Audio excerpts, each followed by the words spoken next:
सूर्य कुमार यादव नेतृत्व में भारत टी20 विश्वकप जीतिला हेले एबे भारत को दरकार नुआ अधिनायक। बीसीसीआई सूर्य कुमार यादव को उत्तराधिकारी खोजुची। अधिनायक दौड़ अच्छा हार्दिक पांड्या, संजू सैमसन, अक्षय पटेल और शुभम गिल।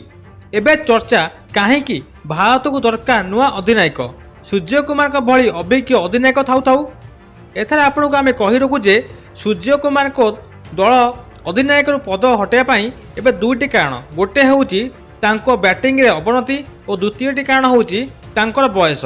हाँ यहीटा सत जे अधिनायक हेबार से आज पर्यंत गोटे भी द्विपाक्षिक सीरीज हारी ना। आज पर्यंत जिते भी से सीरीज खेली टी20 रे से गोटे भी सीरीज हारी ना।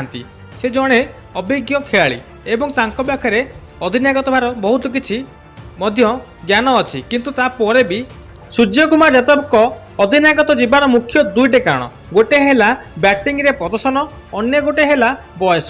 टी20 विश्वकप भली बड़ टूर्नामेंट रे सूर्य कुमार यादव बैटिंग करी कौन खाता खोलने बेले आउट होते जहाँफल कि भारत पर चिंतार कारण कहीं से गोटे पर गोटे मैच रे फ्लॉप होती बैटिंग रे फॉर्म नाई। जदि एमती फॉर्म न रहे ताहले अधिनायक तो हराई पड़ो।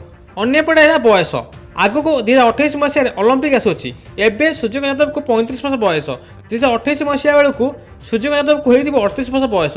38 वर्ष बयस भारत टी20 अधिनायक करवा बहुत मुस्किल कहीं चैलेंज सृष्टि हे एक वयस्क खेलाड़ी को अधिनायक करा। तेणुक बीसीसीआई स्थिर कर गोटे युव खेलाड़ी को अधिनायक कर 2028 ओलंपिक को विजय कर बीसीसीआई स्वप्न।